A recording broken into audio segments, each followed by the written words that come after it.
Hi, everyone. So this is Ocean Nexus webinar. It's been a while since we had the last one because we had a summer but we're going to start the series again.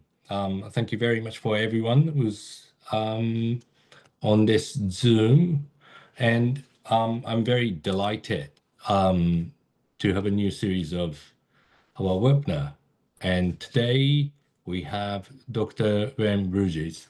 Um, Actually, Ben was my teacher when I did exec EMPA in University of Washington, trying to convert myself from just anthropologist or being someone who familiar with at least certain basics of the public administration. And it was really a lot of experience in learning it. And since then, I've been following the work of University of Washington Evans Policy School professors, and Ben has been quite active on certain issues that we are currently wondering about. So I thought I could really sort of like invite Ben and ask him more precisely about what is the role of the data, public data, and how can we actually demystify ourselves from certain conversation which is going out there regarding current administration. So I first wanted to introduce Ben. Ben, thank you very much for your time I'm coming on to this. happy to be here. Thank you. So I apologize a little bit about this organization. I'm actually in Taiwan right now, so it's a bit opposite in terms of time. But so we just decided, Ben and I decided we're just going to do pretty much on the conversation basis. And so I'm just going to ask a question and Ben can answer it. And hopefully we're going to open the floor later for anybody who has question. So Ben, first of all, would you mind sort of like introducing yourself a little bit and how did you start being engaged with public data and perhaps more specifically on what you're doing with the argument from current administration or political kind of like a turmoil we have. Yeah. So thank you, Yoshi, for having me. I really appreciate the invitation, and I'm very happy to be here with you all today. My name is Ben Brunjes, and I'm an associate professor at the Evans School of Public Policy at the University of Washington. And I came here after a career in the public sector. So I worked in and around the U.S. Department of Homeland Security for about 10 years before going back to graduate school at the University of Georgia. And while I was at graduate school, I saw a lot of the things that we were talking about in our MPA, Master's in Public Administration program, playing out in the workplace in front of me, right? The ideas about organizational theory and how people work together and all these different policy and management conversations. I was living them in those moments. And I became really interested in how, as a researcher, I might help improve the system that I was interacting with. And in particular, I'm interested in privatization and the role of kind of private partners in how public services are designed and implemented. So I study grant making and contracting and kind of the role of the broad, complex network of organizations that have come together to make what is modern public policy. So as part of that, I use data every day to help make sense of the world that I encounter, like many of you. And I've been a researcher my whole career. So using federal data has been the core of my career since I was 22, 23 years old. And so I'm tracking the changes that we're seeing now pretty carefully because these are data sets that I've played around in and had as essential components of my own professional development for basically my whole adult life. That's great. Thank you so much, Ben. I mean, we're going to get a little bit of the core bit, but before that, would you be, because when I learned, what I learned from you was really the point of public and private partnership. That was very specific for the US setting. Um, do you, would you be able to just explain a little bit about like, you know, public and private partnership, why is it so like emerged so strongly in the United States, and what was the reason behind it? It's a little basic, but if you can just share with us, that'd be great. Yeah, sure. So, um, the idea that the public sector and the private sector have to work together is not a new thing.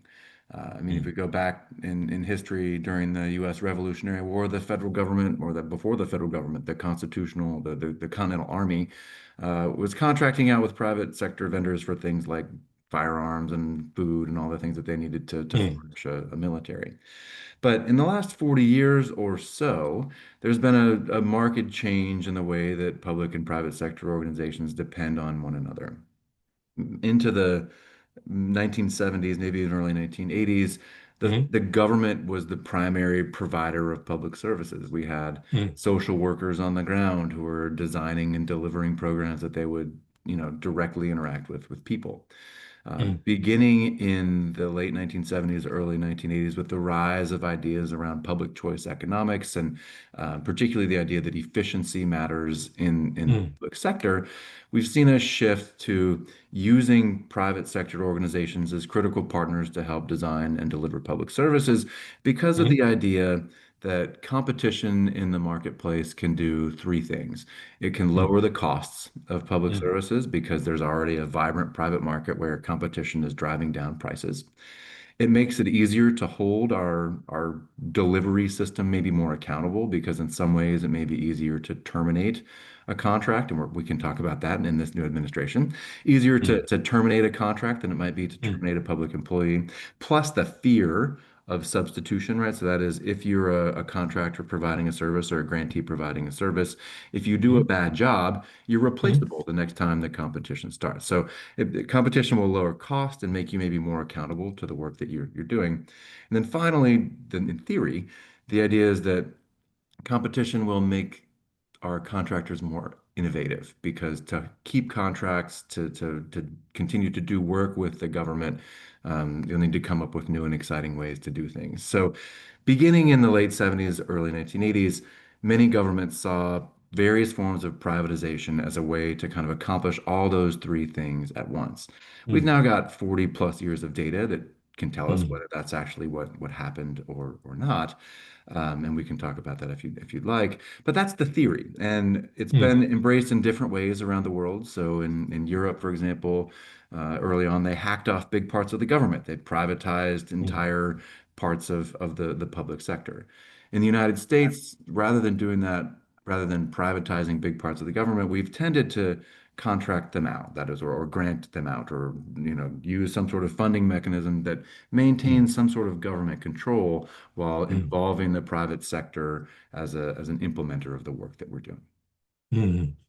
Thanks a lot. So, is it both privatization and more on have some control over this part through the partnership?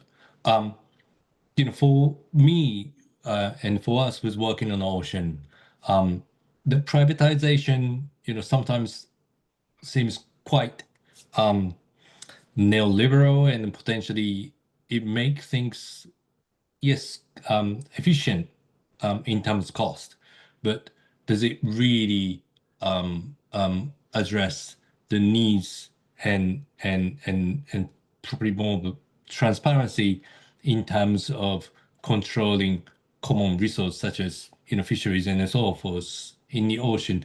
Would you like consider this sort of like a change towards privatization, or in US case, having some control, but and then making a grant with private sectors have been worked quite well for the last, you said 40 years. Do you actually see, right? Yeah, this is the way to go. Or did you actually see some of the issues coming up because of this trend? So, as in many things in this field, the answer is it depends, right? And Right. so, for some sorts of goods or services, it does make sense to use private markets. So, for example, Mm, if we're buying commodities like desk chairs, or we're buying relatively simple services like lawn care or those kinds of things, there are competitive markets that exist that we understand the product that we're buying, and so contracting out makes a lot of sense. mm, In other cases, And we tend to think about this in terms of like complexity of the task, how easy it mm, is to measure the work that's being done. So in other cases, when things are really difficult, using private parties introduces new difficulties into the relationship between government and the work that it's doing. So instead of, for example, managing a fishery, you're now mm, managing an organization that's responsible for managing the fishery. And they have different motivations than you do, probably, mm, and they'll hide things from you, not necessarily intentionally, but you won't know what they're doing at all times. They'll make mm, decisions that you might not necessarily agree with. And so, um, adding that layer of essentially agency, that idea that there's an agent mm, between you and the work that's going on, mm, adds complexity to what's being done. Now, for things like common pool resources like fisheries and those things that you all deal with a lot in your field, mm, privatization has long been suggested as a way to do this, right? I mean, think about the original problem of the shared field among a village in New England. I think that's the kind of like the quintessential example of a common pool resource, right? Had the best way that we've, at least one of the two ways we decided we can really do that is to privatize, give everyone their own slice of land. In the mhm, ocean, that's a lot harder, right? We can't give mm, everyone their own slice of ocean. mm, So mm, instead, we take the other path, and that's regulation. mm, And I think that in many instances, this bent towards privatization, right? This idea that we're going to privatize comes with a set of priors. It comes with an mm, idea about what government is supposed to be, what government is supposed to do. And it's true mm, that many of us want government to be more efficient. We want to make sure that tax dollars are being used to the best of the ability of those tax dollars to be used. But at the mm, same time, government necessarily engages in work that's not efficient, right? That's the purpose of mm, government. Step in when there isn't mm, an efficient marketplace, when there isn't a set of firms that are going to step in and do that kind of work. And so you all see that a lot. And what that means is that for you, privatization may or may not be right depending on the kind of work that you're doing. So you mm, may want to involve private partners to help you make sense of different parts of fisheries. But you may mm, not be able to privatize the oceans themselves because it turns out we don't really own those things. mm. I see. So it really depends on what you're dealing with and what we understand. So where does sort of like expertise would fit into it? You know, because we have certain people working for the government, but they have a very specific technical knowledge, and then that's really the reason why they're working on it. And but if we actually pass it to the privatization, those knowledge we probably still need it to have some control over, but keeping those people and in not stay with the government, not work on the privatization may not be so easy all the time. I mean, in terms of the human resource management, has privatization or this kind of grant making with the government, has it been working? What I'm asking is, how can government keep those people who have, technical knowledge to really, keep eyes on whatever the grant making or privatization. Yeah, this is a question that masters in public administration and masters in public policy programs around the world have been wrestling Mm, with for the last 30, 40 mm, years. mm, If you taught in an MPA program in 1965, 1970, 1975, all of your students were going to go work in government, right? Some would go to local government, some would go to work in state or federal government. Maybe mm, you'd have a few people going into the nonprofit sector, but you were primarily training people to go work in the civil service. mm, Today, that's not the case. When I talk to my students about where they want to go, only about 25%, so a quarter, maybe a third of them decide that they ultimately want to go and they work in government. mm, And that's because they can get public service related jobs in the private sector, right? They can go and work at a consulting firm. They can go work at some other kind of organization that's doing some sort of public advocacy or public implementation work, and not have to go through the process of being hired by the government. So this mm, idea that we're losing talent, that we're losing knowledge, we're losing skill in the mm, university is very real. And it makes sense, right? It makes sense if I mm, can get paid more and get a job more easily to go work at a company and essentially do the same work, then I will definitely probably choose to do that. mm, So it's something that I worry about a lot right now, particularly as the current president is politicizing the bureaucracy more, right? mm, Making it mm, more easy for him to hire and fire people based on his own administrative mm, preference. So actually seeing in this moment that changing dramatically. mm, But I think my answer is still like when to mm, privatize, does it work? The answer is it completely depends. It completely depends on the service. And I think that the services that you all work on that you all think about are complex enough that you really need to think about it before you privatize. mm. What in some places, Europe and other countries, the people start working against privatization. Like water use and management has been privatized, but places like Spain, they decided, deep kind of reverse it, and because they start seeing some of the negative side of it. Um, but would you kind of like speak about like what are the negative side of either privatization or somebody who we just make it into the ground making in instead of doing ourselves? Yeah. So what you're talking about there is contracting back in. So after an Mm, experience of privatizing, you bring that work back in-house after figuring out that it may not work necessarily very well for you. mm, Um, so I think that in terms of issues with privatization, mm, I think that those three assumptions that competition lowers cost, that competition mm, improves accountability, and that competition boosts innovation. I think we can interrogate each of those and find problems with those assumptions. mm, So we know, for example, that in many government marketplaces, even if the firm that loses doesn't win the contract, they're often hired on as a sub. So there's no a mm, subcontractor. So there's no reason to really lower costs that much. Everybody wins in the end. We know that it's just as hard in many instances to terminate a contract as it is to fire a federal employee, although that has been shown to be potentially different in the last mm, months. And then in terms of innovation, we know that in fact, rather than trying to innovate, many firms entrench themselves. They find a way to continue to win that contract rather than do something new and innovative. So we know that those assumptions are all potentially flawed. But to me, I think we've seen two things in the last 9 months that really matter here. The first is this idea that adding layers of organizations into the implementation of policy really does boost the complexity of the work that the government is doing.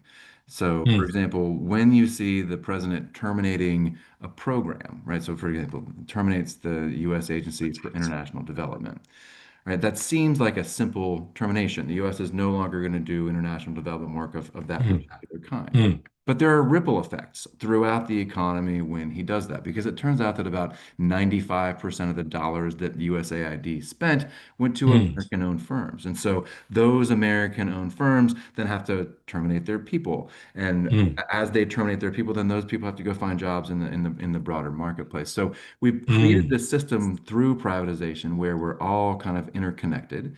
And when mm, one organization essentially leaves that arrangement, there are these rippling effects throughout the economy. We're seeing it in international development, we're seeing it in healthcare right now, we're seeing it in a lot of different places.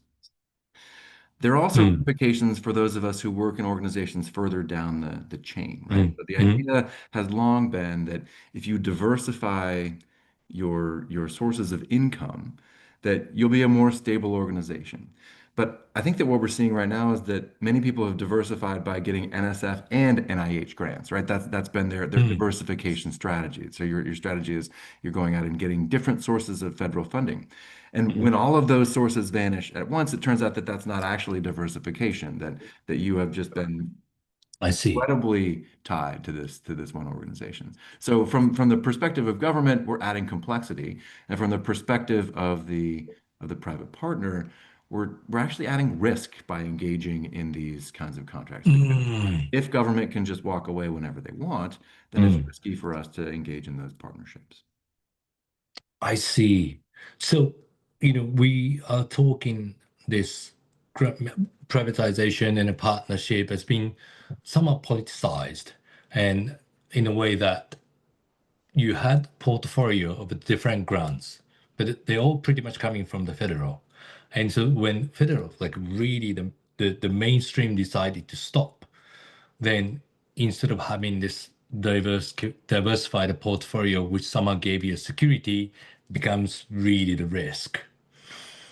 Yeah. Now The let's move to, let's move to the data itself. The you've been looking at the data every day and you've been working on the data every day. Would you is it like a um the the has it been a change of the quality of the data itself? Maybe it's such a short time, so you've probably not seen it yet.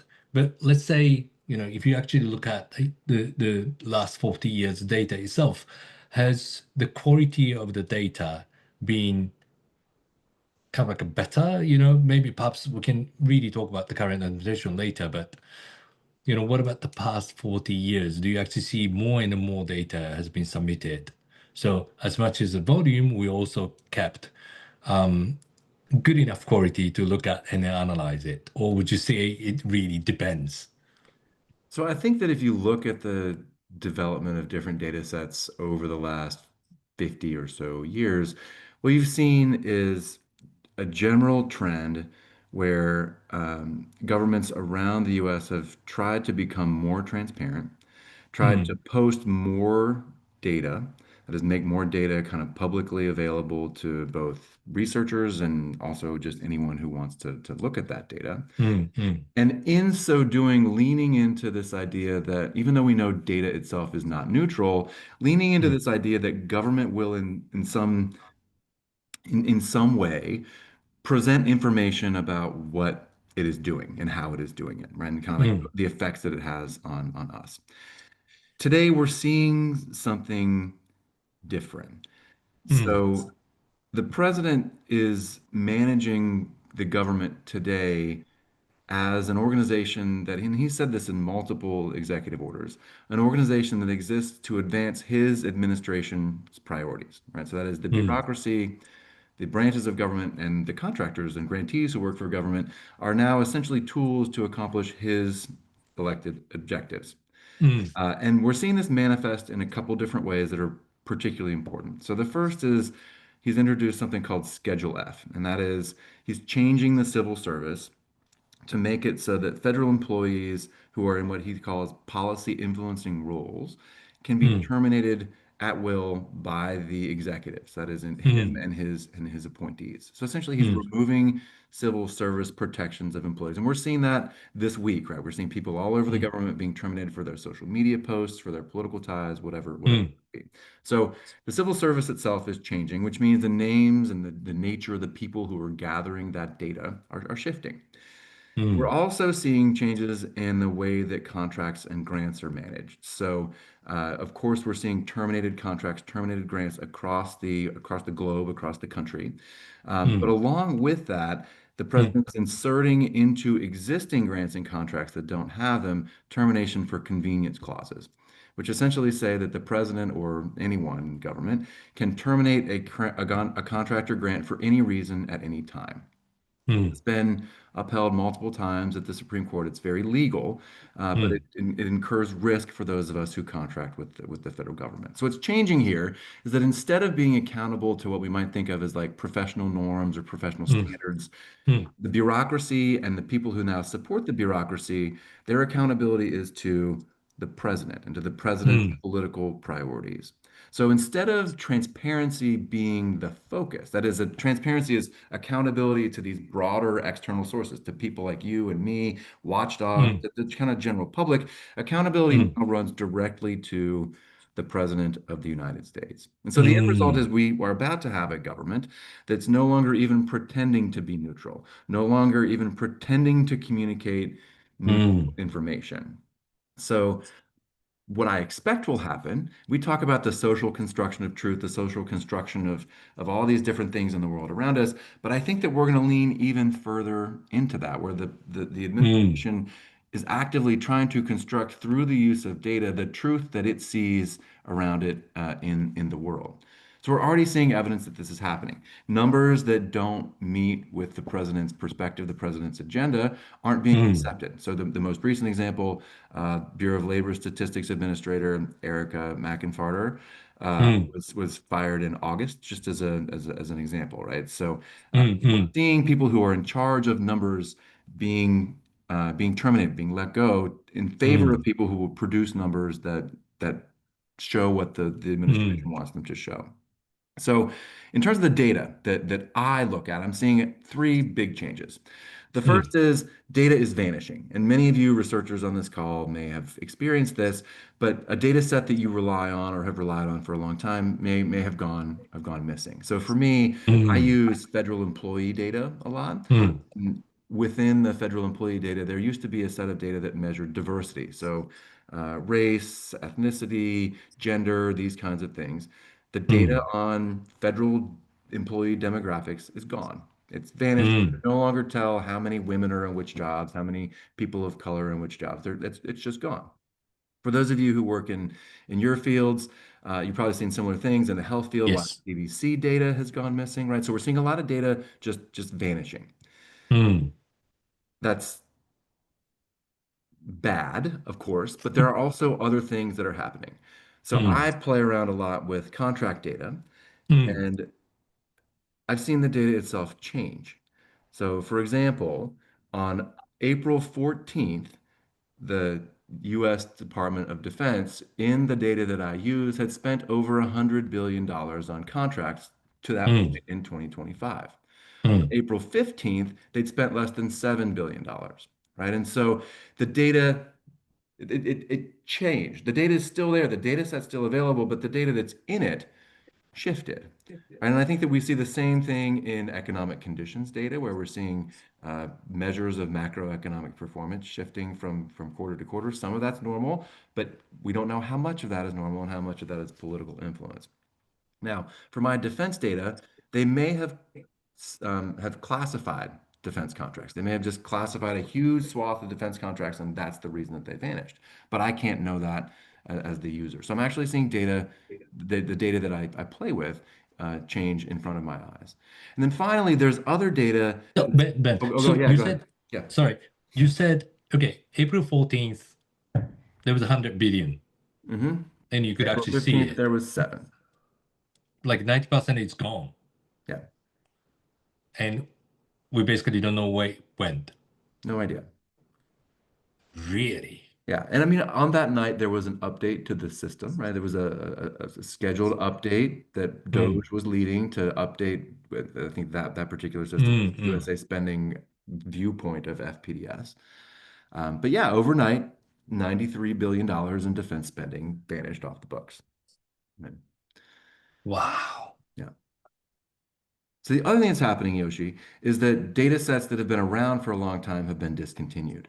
So for me, the most notable Mm, one of these is every year they take a survey of federal employees to see how happy they are in their job. Are you mm, mm, satisfied with your work? Do you work well with your peers? What do you think of your leadership? And this is, for a while, was an every other year survey, and over the last 10 years or so, it's become a yearly survey. It's called the Federal Employee Viewpoint Survey, and it's gone. They will no longer do it this year. So this is a mm, long-standing trend of data that's been really critical in our field to let us know about how management works in the federal government. And I think for pretty obvious reasons, it's gone. In a year when you're mm, terminating most of the federal government or taking away their civil service rights, you don't want to ask them how they feel, right? Because there will be a mm. record of how they feel. And Right. there may be others. I'm certain that because we have unfunded grants, positions being eliminated, that is Mm, people who've been gathering data that go into these systems, there mm. are other data sets that are going to be kind of discontinued in this way. So the, I don't know. There's a lot of uncertainty, I think, right now around the data. Is this trend of disappearing data, do you actually see very clear pattern attached to some of the specific focus the current administration might not be supporting, like DEI? Is it the survey thing sounds like, yeah, exactly, that's pretty much. But do you actually see that in everywhere in very different patterns? I mean, I can see the administration's political priorities in what's happening in the data, right? So, for example, Mm-hmm. when I look at and many of you may have seen this, but when I look at the data about which contracts have been terminated, you can see that termination burden is not borne evenly across different kinds of firms. So women-owned, minority-owned businesses are more likely to be terminated than other kinds of firms because in all likelihood they're doing work that's related in some way to diversity, equity, and inclusion.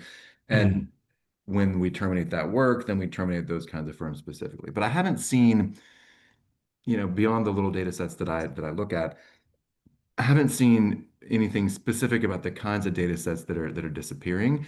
I mean, we see COVID data sets disappearing, which I don't think is surprising, right? This is an administration that's not going to want to talk about COVID and the effects there. We see Mm, data disappearing about kind of like social determinants of health.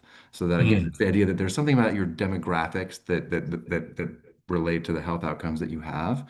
mm, Again, that's kind of consistent with what we would expect this administration not to talk about. So yeah, I think that there's probably a trend in what they're taking down, but I can't speak broadly to that. mm.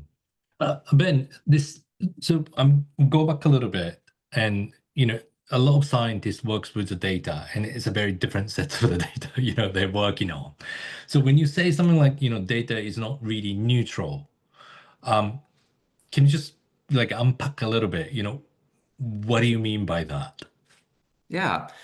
So it's a great question because often people are like, can we still trust these Mm, data?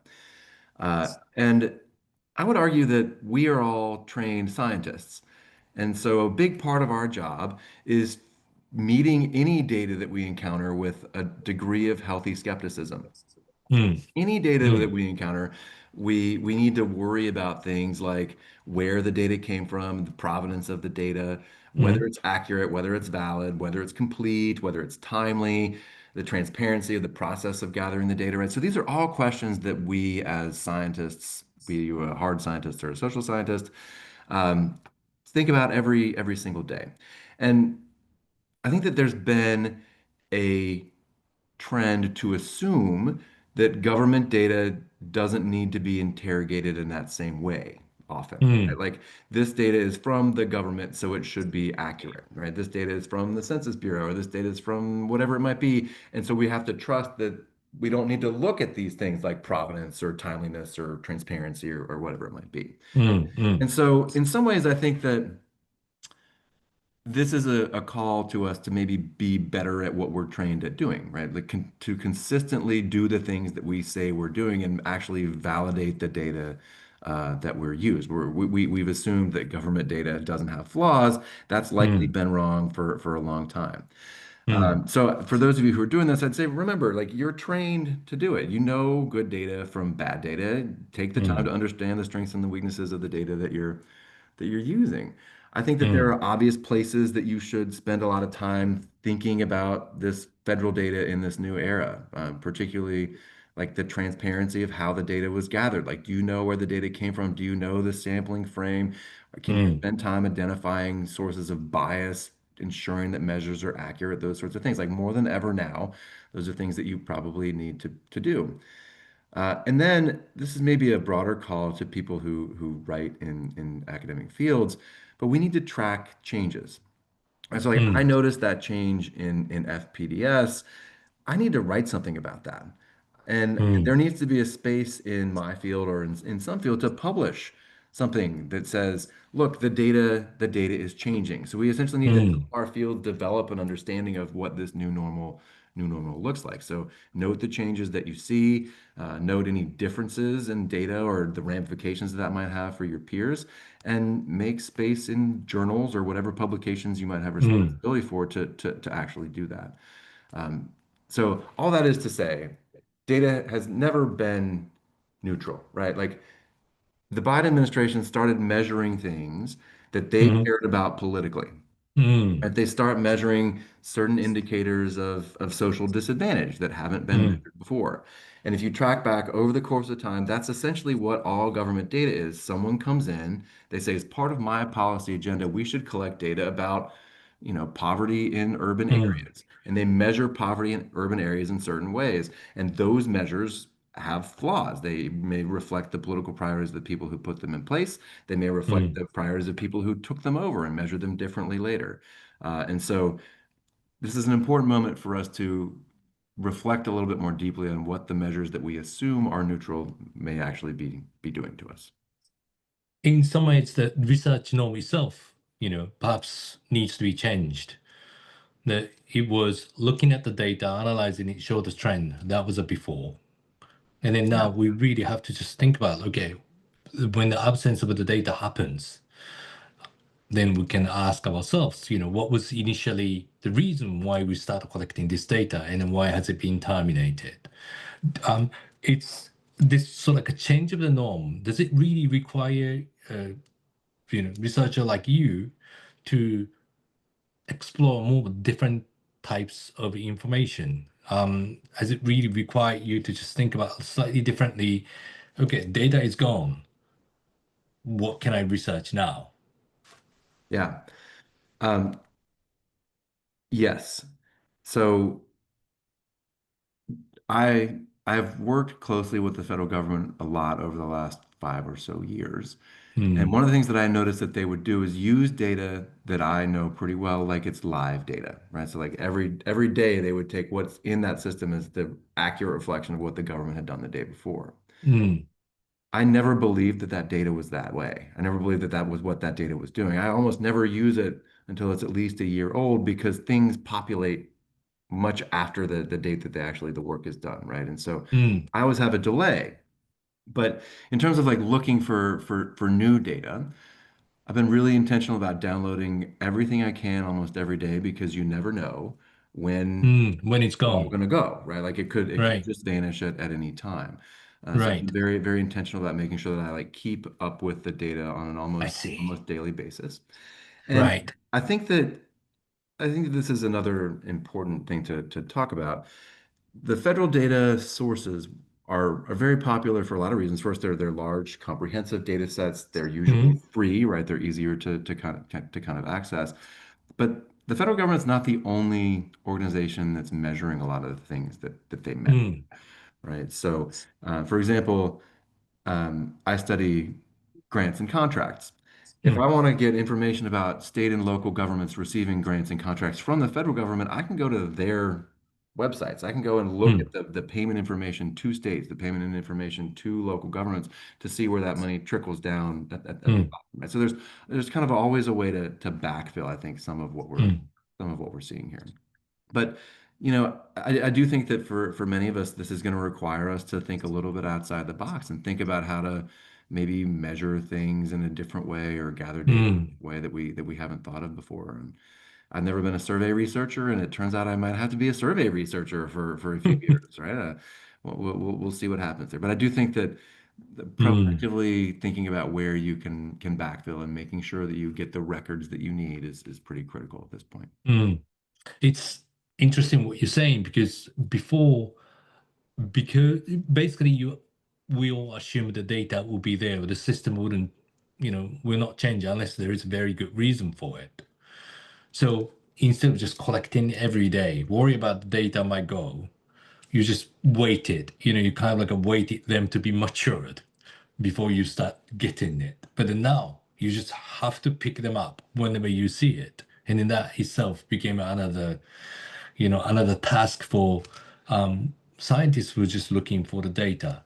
Um, but it's this sort of like a looking at the data, especially the public data, has really gave us the reason to see, gave us the way to see the long-term trend and perhaps even short-term trend. But one of the question, the the the um, on the data, which you sort of like I put it in your LinkedIn, which I was, very interesting to see it, was more or less kind of revealing whether the current administration and other political um, um, figures are saying, we got to be more efficient. If it's just the government is becoming bigger and bigger and bigger. We're just paying those, high cost too much. I mean, that's basically the origin of, emergence of the Dodge itself. You know, has government been sort of like getting bigger? Really, is it really not efficient?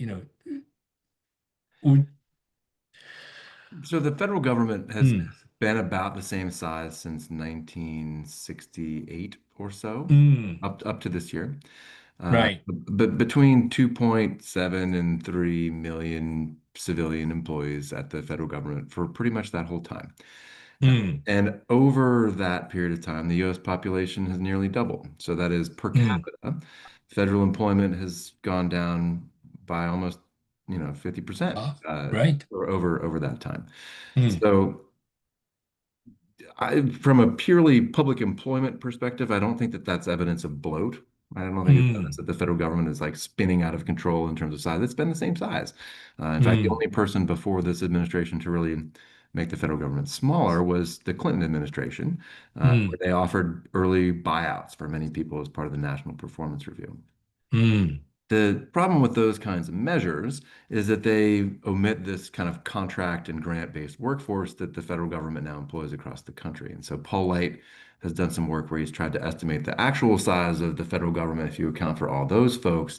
And so if we include those contract workers, it's probably close to mm, 10 million more, right? So 10 mm, more employees. But we can't see them. And so in some ways, this is an argument about efficiency, right? If we contract out that work, maybe those employees will work harder, maybe they'll be easier to manage. But it also hides the true size of government. It makes it harder for us to mm, see what the size of the bureaucracy is. So back to your question about efficiency and is this efficient? If you look at the cuts that this administration has made, mm, they're not making cuts around the biggest spending programs.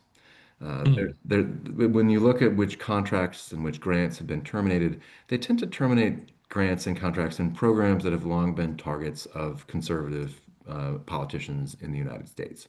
mm, Things like the EPA, of course, we've seen mm, USAID, the Department of mm, Labor. So these are they spend some money, right? But all of these kind of departments pale in terms of spending at Homeland Security, spending at mm, Health and Human Services, spending at particularly the Department of Defense. And so if you actually look at the data, the efficiency argument is being used to justify terminations, but the terminations themselves don't reflect an actual commitment to lowering costs, but rather a commitment to achieving political goals. And I mean, I think that if you talk to conservatives about this, they'll say that any cut is a good cut, right? Anything that we can do to reduce government spending is a wonderful thing, particularly inefficient programs or programs that aren't spending in the United States or on American citizens mm, or legal American residents. Um, but to me, if you're really concerned about efficiency, then you have to look to the biggest places where spending is occurring.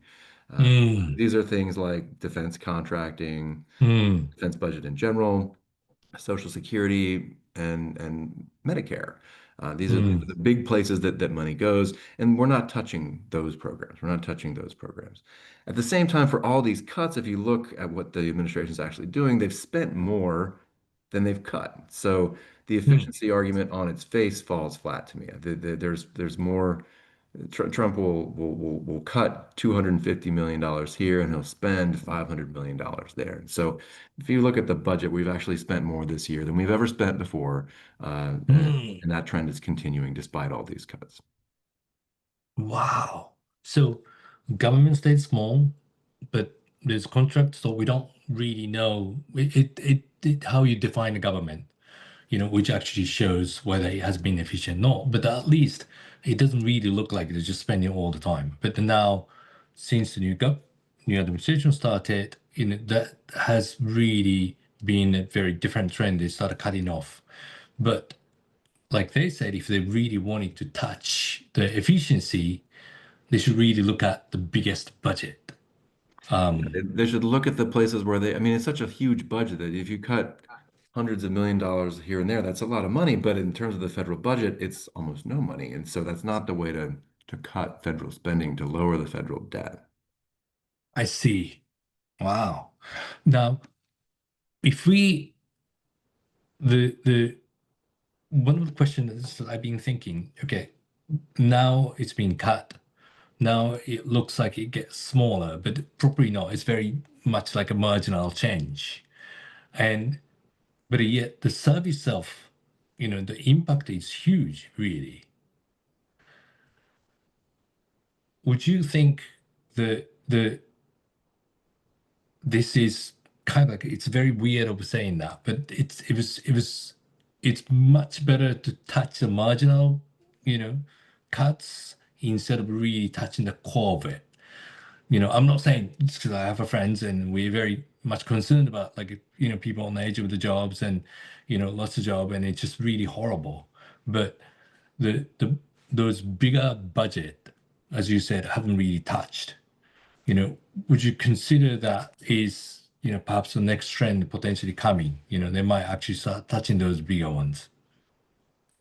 I think the bigger ones are more politically risky, more politically Mm, volatile, right? So if you start talking about cuts to Social Security, or if you start talking about cuts to Medicare, large swaths of voters are going to be affected by that. And so it's harder to play with those. I mean, I think that that's something that we've seen for a generation and more. We know that those programs spend a lot, and we know that they are driving up the national debt primarily, but they're politically difficult to wrangle. And so you're right. I think that to some degree, cutting grants to places like UCLA and Columbia makes it seem like something's happening, when mm, in reality, that grant money is then cut and turned into a contract for Northrop Grumman for something else. mm, And so the money's still being spent. It's just being spent somewhere else instead of being spent in Los Angeles or New York City. It's being spent mm. wherever Northrop is headquartered. Um, so yeah, I think that to some extent that there is a well, not to some extent, to a great extent, there's a political component here that's driving what they can and cannot do. And because their base is distrustful of social service organizations and distrustful of research universities, we're easy targets for cuts. It's more like a performance that could really show it, and yeah, And it's potentially. also a redirection of Yeah. funds away from people that disagree with his priorities to people that do Mm, agree with his priorities, right? And so I think this is maybe getting lost in the discussion. And it kind of harkens back to my first point. Accountability is changing, power relationships are changing. And so rather mm, than sending money to the University of Washington or the University of Rhode Island or the University of California, mm, money might go to more sympathetic organizations that support the policy priorities of the administration. mm, And his interpretation of the law and the purpose of the executive means that that's the right thing for him to do, right? He believes that the goal of his administration is to advance his political priorities at all costs. If he can terminate our contracts, redirect that money to someone who supports him, then that advances mm. his objectives, and that's fine. Wow. Ben, I mean, when I was looking at the LinkedIn that you posted, I often, felt the admired your courage really. Um, have you ever thought about like, the touching this argument might be quite politically loaded? How did you keep yourself, pushing this task? I'm admiring it, but surely you had some of the process mentally to prepare doing this. Would you mind sharing it? Yeah, well, I mean, I think that for me, it's been a good way for me to make sense of headlines. So I don't know how many folks follow me on LinkedIn. Please connect with me if you're on the call. Hmm. But I'll often read a headline and I'll have a reaction, some sort of emotional reaction or physical reaction, whatever it might be. And so then I go to the data as a way to help myself actually make sense of what's going on, because so often what you read in a news source is made extreme in some way or another. It's not exactly accurate. So I'll go and I'll read the executive order word for word, and then I'll go look at the Hmm. data and see what the data say. Hmm. And I think that for me, it's been a mental health exercise more than anything, making sure that I at least know in my heart and in my mind that I understand what's really going on out there in Hmm. the world. And part of that's because I understand the data and I've been playing around with a lot of this data for a long time. I think the other part here is that in the back of my mind, I know that when it comes to data and when it comes to science, in the long run, the truth comes out. The truth eventually comes out. If we think about like government efforts to hide the truth from people over the past hundreds of years, things like Hmm. Chernobyl, where they tried to hide the meltdown, or tobacco, Right. link between tobacco and cancer, or the Great Leap Forward in China, where the kind of like the way that they measured grain requisition, shifting things from rural to urban communities. mm, WMDs in Iraq, right? Like the idea that there were weapons that we should invade Iraq for. Those truths all came out in the long run. Like the idea that we can change data, that we can do things to data that will ultimately not be found out, I think is just blatantly false. And so for me, my job is to use the data that I have to kind of help make sense of what's really going on. They might stop measuring ocean data in the United States, but the UN still mm, measure it, right? Other countries mm, are still going to measure ocean data. The EU mm, still measure ocean data. And so whether mm, we have it as something that the EPA has or they mm, have it there, the truth is there somewhere, right? Like mm, someone has mm, got the data that you need that shows what's actually happening. So if the United States decides to and continues to decide to pretend that the climate is not changing, mm, the data will be out there. We'll know that the climate is still changing. So even though there may be some pain between now and getting to that point where the truth is known, to me, it's worth embracing the pain a little bit and trying to make sure that we preserve what we can in the United States of our mm. reputation, our talent, and try to minimize the consequences for the academy in the United States. Thank you, Ben. We've got about 5 to 10 minutes now, and I just wanted to ask any of the audience actually do have a question. You can put it either Q&A or just raise a hand and Karen can pick it up. Do you see anyone?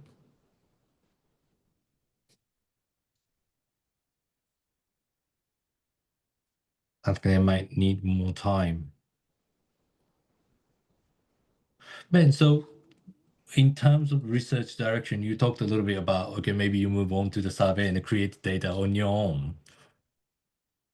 Is there any other new things that you're just verging upon? Is there any new plan for you to start thinking about very differently for this new norm? Yeah, I mean, I think that,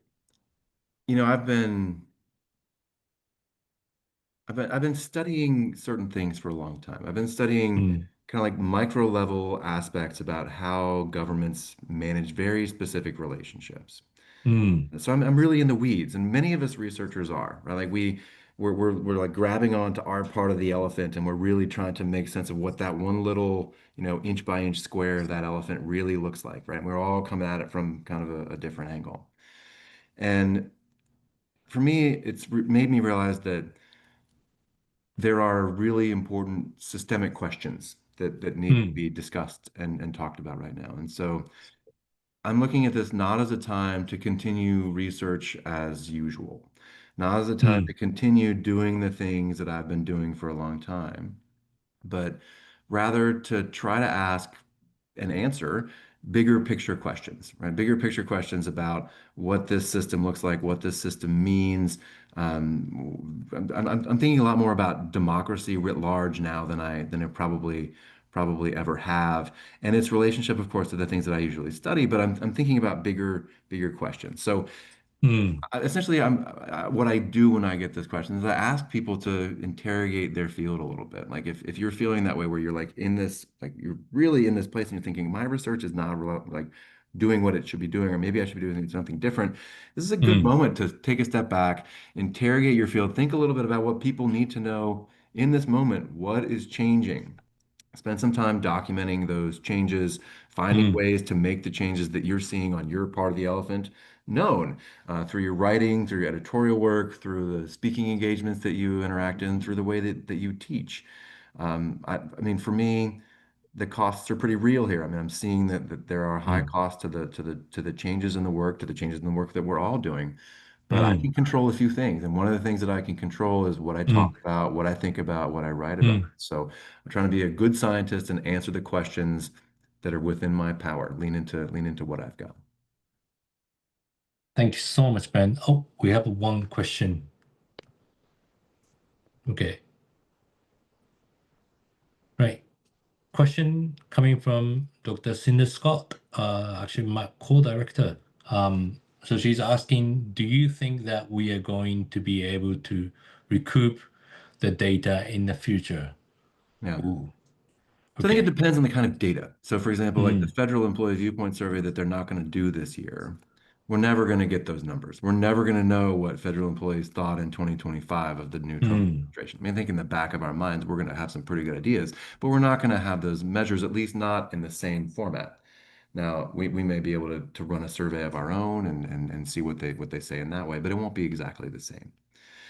For some other things, so for example, I know that one of the things the Trump administration is doing is they're stopping going to physical places to get data. So for example, mm, out in the ocean, there are floating buoys that like gather data constantly. And they're not sending ships out there to retrieve whatever it is that's gathering the mm, data that mm, would come back. And in those instances, yeah, I think that that data may be reclaimable unless it's destroyed intentionally in some way, and that doesn't seem like an efficient thing for them to do, so they probably won't do it. But I think the biggest issue is um, data sets that measure things about these social characteristics that we're going to have a gap. We're going to have a gap on demographic data at the federal level for 3 or 4 years as those data just kind of vanish. And so mm, our job as scholars is to try to fill that gap through mm, foundation funding or whatever it might be. So again, my answer is it depends. Some of the data will be available, and I think some of it is probably gone forever. mm.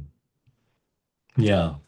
Um, we have another question from Yulan. Dr. Kim asking, what's your insight into state-to-state variation being impacted by political changes and across to data? Yeah. Um, so Mm, as part of this kind of Doge movement, some states have also mm, started their own Doges. So, mm, for example, like Idaho, just next to Washington, has a Doge, and they're going through and doing similar things mm, to what the federal Doge is doing. And as part of that, data will vanish in Iowa that's been, or Idaho, pardon me, Idaho that's been available in the past. And so I do think that that's really an important thing, and it's probably another reason mm, that I'm able to sit here and talk about this the way I am because I live in Washington, and so I have mm, relative protection. mm, If I lived in mm, another state, I may not have mm, that ability to do this. Um, mm, so yeah, I think that state-to-state variation is really meaningful. mm, We're seeing things happen in Texas and Florida that we're not seeing mm. happen in other parts of the country, and so I think the challenge is um, to figure out what you can do in the place where you are. Ah, it's a tough time, but you know, um, yeah, this is really important conversation. Thank you so much. Being so inspiring, um, and your way of looking at this is opportunity. For the scientist who's been working on the data, but really trying to just step back a little bit. Let's really think about what are the questions that we need to answer. I think that's a really important message for any of the researcher who's working on it. Ocean Nexus specifically work on ocean, and thanks a lot for picking up some of the ocean examples. Um, and and and because we're sort of like working on equity, now we tend to, we start thinking about maybe, thinking about like a diversity, equity, inclusion was really luxury we had, and potentially we might have to think about it much more sort of like a larger things, which I don't really have answer right now, but we're going to start thinking about it really being on this era. Ben, thank you so much. It's been great to have you. Do you have any message to any of the researchers who are, you already said a couple of things, but, working in this policy and the public administration, that we have a little audience right now, but quite few are actually listening to it. So if you have anything, yeah, would you share with us? I don't think that I have anything in addition to what I said. I think I would just add, if I can help, if you want to talk through problems you're having, or you want to learn a little bit more about, what I'm thinking about the current contracting and grant making environment, I'd love to connect. So Mm. please reach out to the extent that you can. And thanks for having me. It's been really nice to be here, Yoshi. No, thank you so much, Ben. Yeah, it's really nice conversation, and keep in touch, and really thank you. Thanks. Thanks a lot, Ben.